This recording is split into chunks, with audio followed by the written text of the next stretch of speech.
najlepši bo. Danes se dobim z mojo mladostno tovornjaško ljubeznijo s Fabom 13-tico. Pri 16 letih sem ga že vozil po dvorišču in dovozni poti in pri tem zelo užival. In tudi danes bo tako.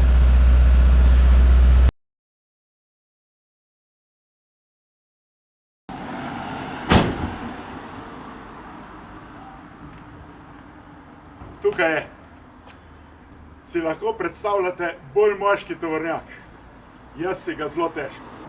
Saj me je nekaj skupaj, ampak ne vem, na kakšen način bi človek lahko ubil starega prijatelja. Pravi tovornjak stare šole ima luči na pecljih in Fabi so jih imeli čisto do konca proizvodnje, ampak luči na pecljih so imeli samo tisti s pogonom na vsa kolesa, če je imel pa zadnji pogon, je imel pa integrirane v prednja blatnika. Faba 13 so predstavili leta 1962, tega leta sem se rodil tudi jaz, in praktično nespremenjenega proizvajali do srede 90-ih let. Zadnjega so izdelali leta 2003 s Cumminsovim motorjem, tako vsaj pravi striček Google. Pred Fabom 13 so v srbskem Priboju po Zaurarjevi licenci izdelovali modela G4 in G6.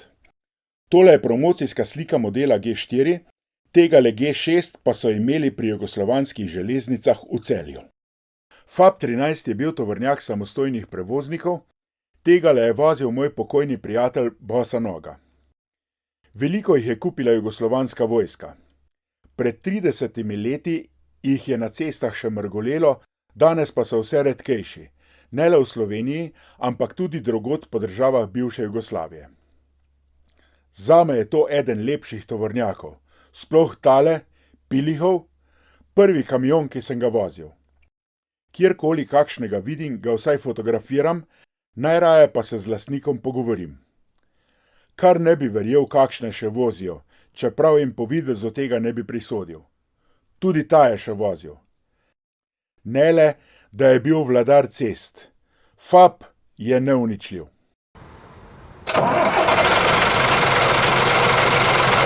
Poveljnik PGD Vodice Damjan Jagodic je sedel za volan in Faba brez kakšnih priprav žgal. Ko je bilo dovolj zavornega tlaka, je odpeljal z dvorišča gasilskega doma.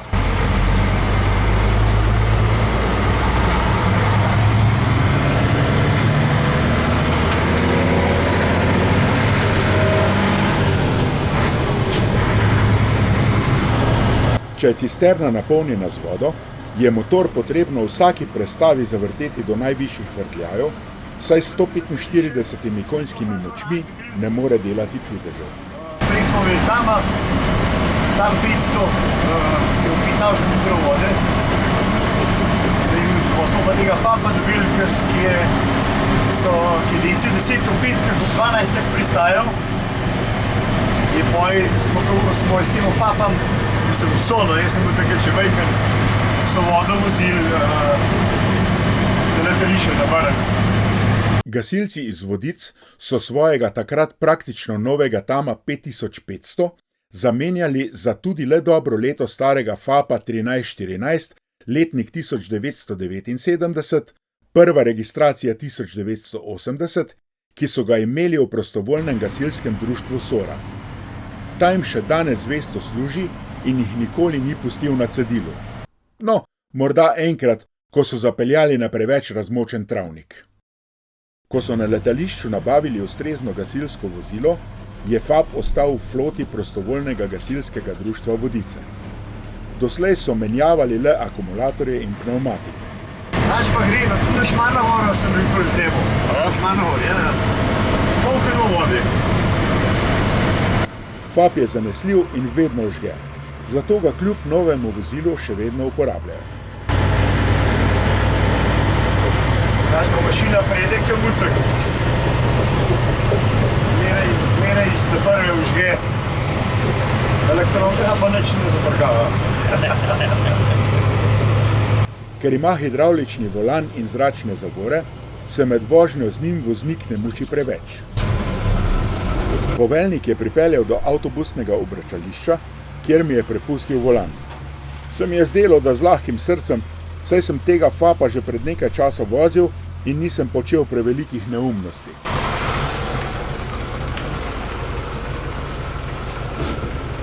Seveda pa se voznik muči, če ne zna pritikati nesinhroniziranega menjalnika. In fapov ima povrh vsega še ravne zobnike.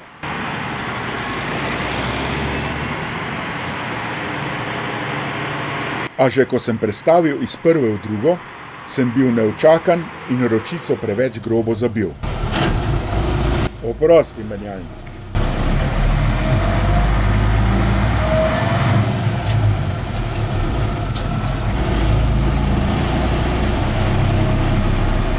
Potem je do pete šlo gladko,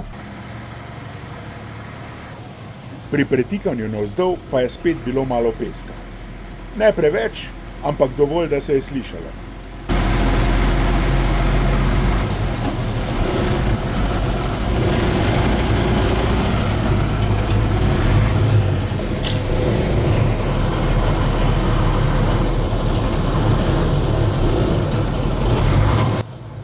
To pa je za starega voznika hudo boleče, tako za ušesa kot srce. Najbolj pa za njegov ponos. Ne bom se mogel hvaliti, da sem perfektno pretikal. No, takle bi moralo skozi biti.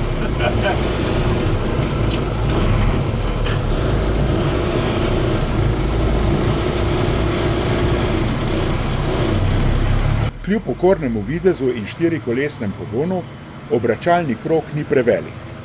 Voznik pa volan lahko vrti z enim prstom. Čisto drugače kot pri tistem, ki sem ga vozil pred več kot 40 leti in je imel mehanski volan.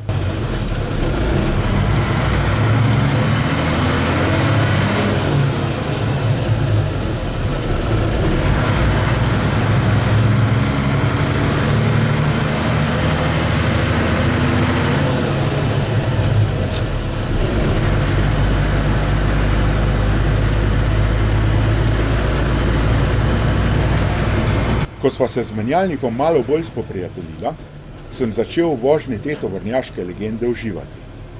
Da bi prišla čisto na ti, pa bi potreboval še nekaj malega vaje. Že tako sem prevozil 3 kroge več, kot sem rekel, da jih bom. In zdaj mi je žal, da nisem prevozil še kakšnega.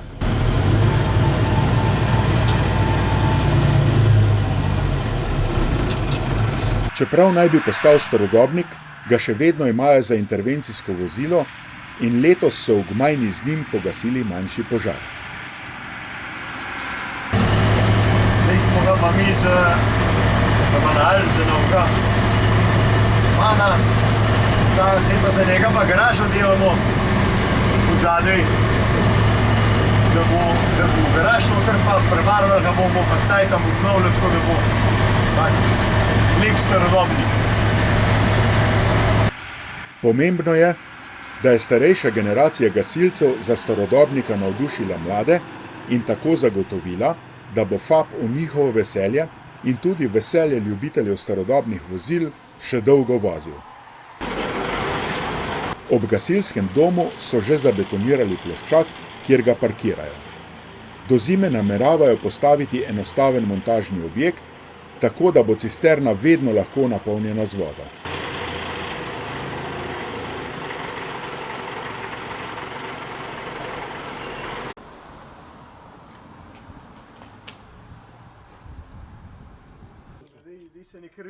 Potem smo še enkrat pogledali pod motorni pokrov in nikjer ni bilo sledi opuščanju olja ali hladilne tekočine.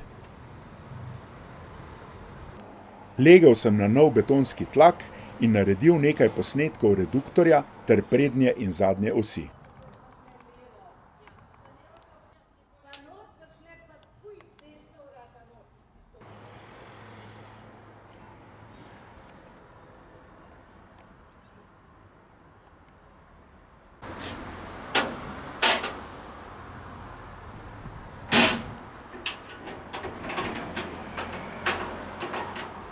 Poveljnik je na koncu zaprl motorni pokrov in po njem zasloval prijateljsko lopnjo. Gasilci so se malo posodobili, ker so namestili večja ogledala. V osnovi so bila pol manjša, prvi modeli so imeli pa celo približno takole velika okrogla. No, verjetno niste pričakovali, da ima tako star avtomobil klimatsko napravo, ampak jo ima. Tole je prva stopnja. Vidite, da so pri FAP-u mislili na vse. Skozi tele luknje ne more osa ali čebela. Morda za konec, tale priklopa nista namenjena, da bi FAP-a vlekli iz blata, ampak da FAP zadensko potegne koga iz blata. V državah bivše Jugoslavije je FAP 13 resnično postal ikona. O njem so skovali celo pregovore. Užge kot FAP ali pa morda tale, česar ne more izvleči FAP, tudi Bog ne more. Konec konca je bilo splošno znano in priznano, da je FAP 13 vladar cest. Hvala za čudovit popoldan, gasilci. FAP naj vam še dolgo dobro služi, pa čeprav zgolj kot starodobnik.